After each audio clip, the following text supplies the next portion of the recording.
Hello guys, welcome back to my channel. आज के video में हम करेंगे कैरेक्टरिस्टिक्स ऑफ पहाड़ी स्कूल। तो इसके आज हम करेंगे 10 पॉइंट्स को डिस्कस। तो जितने मार्क्स का आपसे क्वेश्चन पूछा जाए आप उतने के अकॉर्डिंग अपने आंसर को लिख सकते हैं। तो पॉइंट्स को याद करने का मैं आपको तरीका भी बताऊंगी, किस तरह से आपको इनकी हेडिंग्स को याद रखना है, ताकि आप अंदर का कंटेंट तो आप अपने आप लिख ही सकते हो। तो सब कुछ हम डिस्कस करेंगे अच्छे से। इससे पहले हमने राजस्थानी और पहाड़ी मुगल स्कूल अच्छे से पढ़ा हुआ है, उनके कैरेक्टरिस्टिक्स कर रखे हैं।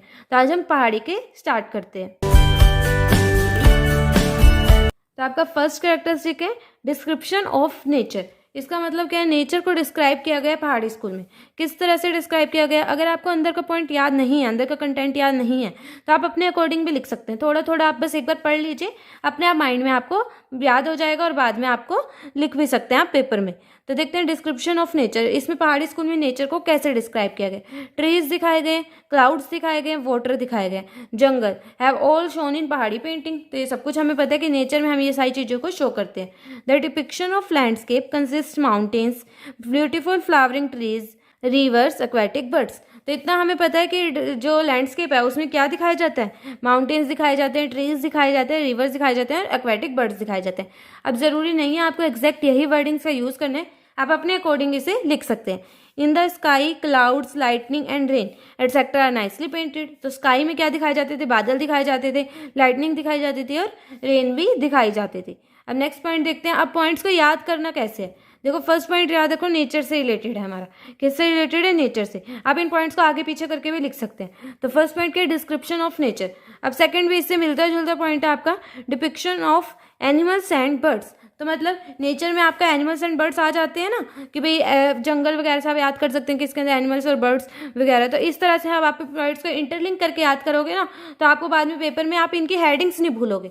तो अगर आपको हेडिंग याद है तो अंदर वाला कंटेंट तो हम अपने आप लिख ही लेते हैं। तो देखते हैं depiction of animals and birds. तो क्या है? All the themes like ragas, raginis, Bhagavata, the Gita Govinda etcetera has been painted with animals and birds like deer, swans, cows, elephants etcetera. तो इसमें क्या बताया गया है कि जितने भी थीम की पेंटिंग्स वहाँ पे बनाई जाती है, जैसे रागाज, रागनीज, भगवता, द गीता गोविंद, ये सारे आपको सारे नाम याद करने की जरूरत नहीं है, 2-3 आप याद कर लीजिए।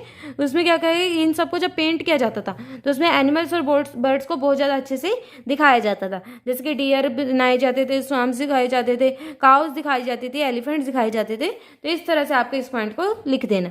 तो सिंपल से थे 2 पॉइंट, तब ये 3 पॉइंट एक साथ याद रखते हैं। थर्ड पॉइंट क्या हमारा? आर्किटेक्चर। तो अब देखो नेचर में हम आर्किटेक्चर को भी इंक्लूड कर सकते हैं। तो आर्किटेक्चर देखते हैं अब इसमें क्या लिखना है हमें। Marble palaces, decorated gates etcetera are in Mughal style. तो मुगल स्टाइल में क्या बनाए जाते थे? मार्बल पैलेसेस, डेकोरेटेड गेट्स, ये सब कुछ मुगल स्टाइल में बनाए जाते थे। आगे देखते हैं carpets and curtains to have the same design. तो कारपेट्स और कर्टेन्स के भी सेम डिजाइन होते थे। अब आगे देखो, हमने 3 पॉइंट याद कर लिया अभी तक। कैसे कैसे? Description of nature. नेचर में आपको किसके बारे में बताना है? ट्रीज, क्लाउड्स वगैरह के बारे में आपको बता देना है। स्काई के बारे में आपको बता देना है। माउंटेन्स, जितनी भी चीज़ें हमारी नेचर में आती है उनके बारे में हमने बता देना है। सेकंड पॉइंट आएगा एनिमल्स एंड बर्ड्स का। तो एनिमल्स एंड बर्ड्स में हमने बता देना है कि वहाँ जितनी भी पेंटिंग्स बनती थी सब में एनिमल्स और बर्ड्स दिखाए जाते थे। ऐसे ही थर्ड पॉइंट हमने लिखा आर्किटेक्चर का। तो आर्किटेक्चर में हमने बता दिया कि मार्बल पैलेसेस जो वहाँ के होते थे या फिर जो गेट बनते थे वो मुगल स्टाइल में बनते थे और कारपेट्स और कर्टेन्स के भी सेम डिज़ाइन होते थे। तो अभी तक 3 पॉइंट हमें अच्छे से याद हो गए। अब फोर्थ पॉइंट करते हैं। फोर्थ पॉइंट है हमारा कलर से रिलेटेड। तो अब जो नेक्स्ट 3 पॉइंट्स है वो कलर से रिलेटेड ही आएंगे।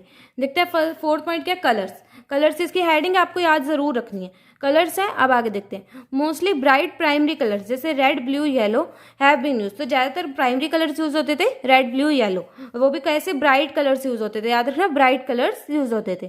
सम mixed colours like pink, green, grey have also been use. तो कुछ मिक्स कलर्स का भी यूज कर लिया जाता था, जैसे पिंक, ग्रीन, ग्रे, उनको भी ब्यूटीफुली यूज किया जाता था। आपको ज़्यादा अच्छे से याद करने की जरूरत नहीं है, सिर्फ एक बार दिमाग में बिठा लो, एक बार सुन लो, मेरे से सुनोगे तो भी आपको याद रह जाएगा पेपर के लिए। तो कलर्स क्या है? आपके ब्राइट कलर्स सबसे ज़्यादा यूज़ किए जाते थे, उसके अलावा मिक्स कलर्स को भी यूज़ कर लिया जाता था। अब आगे देखते हैं। Red is use for love and blue is use for Krishna. तो आपने 1-2 एग्जाम्पल लिख दिए कि जैसे रेड को यूज़ किया जाता था लव को शो करने के लिए और ब्लू को यूज़ किया जाता था कृष्णा के लिए। तो ये तो जनरली बात है, ये हमें पता भी है। अब फिफ्थ देखते हैं, use of gold and silver colours. तो देखो इससे इंटरलिंक हो गया ये वाला पॉइंट। तो इस तरह से हम पॉइंट्स को याद रखेंगे ना, तो हमें बाद में पेपर में आसानी होगी, नहीं तो हम पॉइंट्स की हेडिंग भूल जाते हैं। तो use of gold and silver colours, तो गोल्ड और सिल्वर कलर्स को कैसे यूज किया जाता था, बहुत ज्यादा यूज होता था पहाड़ी स्कूल में गोल्ड और सिल्वर कलर, तो इसलिए पॉइंट अलग से लिखा है हमने। The colour scheme is brilliant and the golden colour is use wisely, मतलब बहुत ज्यादा गोल्डन कलर का यूज किया जाता था और कलर स्कीम उनकी बहुत ज्यादा अच्छी होती थी। Golden and silver colour is use in design of garments and ornaments, तो जो गोल्डन और सिल्वर कलर है उसको हमें पता है कि जनरली उन्हें गारमेंट्स में यूज किया जाता है, ऑर्नामेंट्स में भी। सब में यही होता है कि गोल्डन और सिल्वर कलर को किस में यूज किया जाता है, कपड़ों में और गहनों में।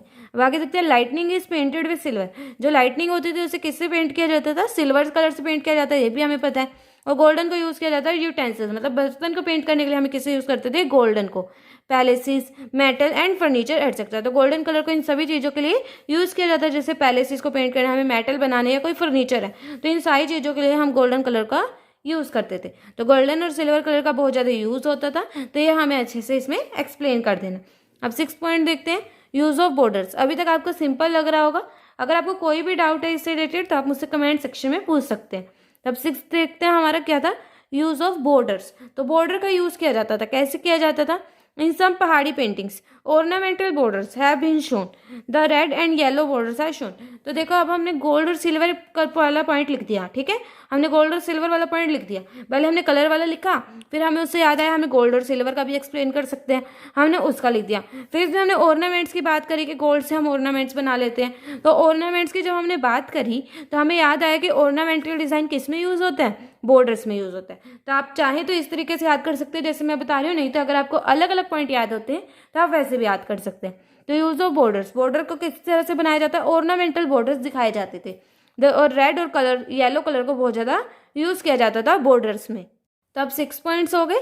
अब जो लास्ट के 4 पॉइंट है उन्हें एक साथ जोड़ के पढ़ेंगे। तो पहले 3-3 करके हमने 6 पॉइंट कर लिए हैं, अब 4 करते हैं। तो 7 पॉइंट आपका फीमेल फिगर्स। तो सबसे पहले हमने नेचर को याद किया था, पहले 3 पॉइंट में हमने नेचर से रिलेटेड लिखा, फिर हमने कलर से रिलेटेड लिखा। अब हम फीमेल मतलब जो वहाँ के लोग हैं उनके बारे में लिखते हैं, जिस तरह के लोग पेंटिंग में दिखाए जाते थे, अब उनके बारे में लिखते हैं। फीमेल फिगर्स, फीमेल फिगर्स कैसे दिखाई जाती थी पेंटिंग में, ये हमें पता है, हमने पेंटिंग्स बहुत सारी कर ली है, तो हमें पता है कि फीमेल किस तरह की दिखाई जाती थी। तो हमने उसमें से कुछ पॉइंट्स लिख दिए। The faces of women in profile, मतलब एक चश्म पेंटिंग्स दिखाई जाती थी, मतलब उनकी 1 आई ही दिखती थी, तो उसे कह देते हैं profile. The eyes are long and chin is sharp, तो आईज कैसे दिखाई जाती थी, लॉन्ग, और चिन कैसे दिखाई जाती थी, शार्प दिखाई जाती थी। तो अब हम करते हैं next point, garments and ornaments. तो फीमेल फिगर से हमें याद आ गया कि हम गारमेंट्स और ऑर्नामेंट्स के बारे में हम उन्हें एक्सप्लेन कर सकते हैं। तो देखते हैं, चोली, लहंगा एंड ट्रांसपेरेंट चुन्नी वर जनरली वोन बाय द वुमेन। तो हमने देखा है कि चोली पाई जाती है, लहंगा पाया जाता है और ट्रांसपेरेंट चुन्नी ली जाती है वुमेन के द्वारा। अब आगे देखते हैं, they are generally wearing traditional ornaments like necklace, anklets, bangles and rings. तो इन सभी पॉइंट्स के अंदर आपको इतना ज़्यादा याद करने की ज़रूरत बिल्कुल नहीं है, आपने एक बार पढ़ लिया, आपको अपने आप पता चल जाएगा कि अगर आपको हेडिंग याद है तो आपको इसके अंदर लिखना क्या। तो चोली लहंगा पाया जाता था, उसके बाद गारमेंट्स में ऑर्नामेंट्स क्या पहनते थे, वो नेकलेस वगैरह पहन लेते थे, एंकलेट्स, बैंगल्स, रिंग्स, तो ये जनरली ये वाले ऑर्नामेंट्स वो डालते थे। अब मेल्स के बारे में भी एक्सप्लेन कर देते हैं। The males have been shown wearing angrakha, pajama and turban. तो वे मेल्स को क्या दिखाया जाता था, उन्होंने क्या डाल रखा होता था, अंगरखा डाल रखा था, पजामा और टर्बन डाली हुई थी। अब आगे देखते हैं, Krishna has always been shown wearing pitambar. तो कृष्णा को हमेशा क्या दिखाया जाता था, उन्होंने पीताम्बर डाल रखा था, मतलब पीले रंग के वस्त्र डाल रखे थे। अब देखते हैं 9th क्या पॉइंट है हमारा, हैंड गेस्चर्स। अब ये भी आपका इन 2 पॉइंट से ही लिंक करता है, मेनली आपका 7 पॉइंट से ही लिंक करेगा हैंड गेस्चर्स। देखो, long tapering fingers, delicate hands and ornamented arms are used by the artist to convey the expressions and emotions. तो आर्टिस्ट क्या यूज करते थे, फिंगर्स कैसे दिखाई जाती थी, बहुत लंबी लंबी और पतली पतली फिंगर्स दिखाई जाती थी, और डेलिकेट हाथ दिखाए जाते थे, और ऑर्नामेंटेड आर्म्स दिखाई जाती थी।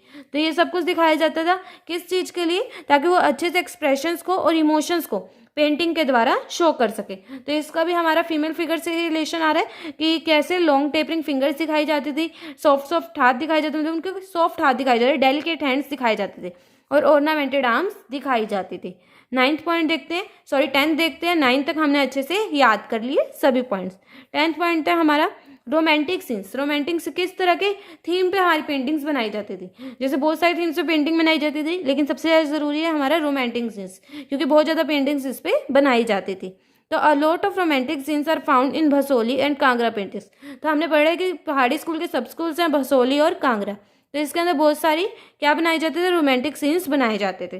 कृष्णा सिंबलाइजेज गॉड, मतलब कृष्णा को किस लिए यूज किया जाता था, गॉड के सिंबल की तरह यूज किया जाता था।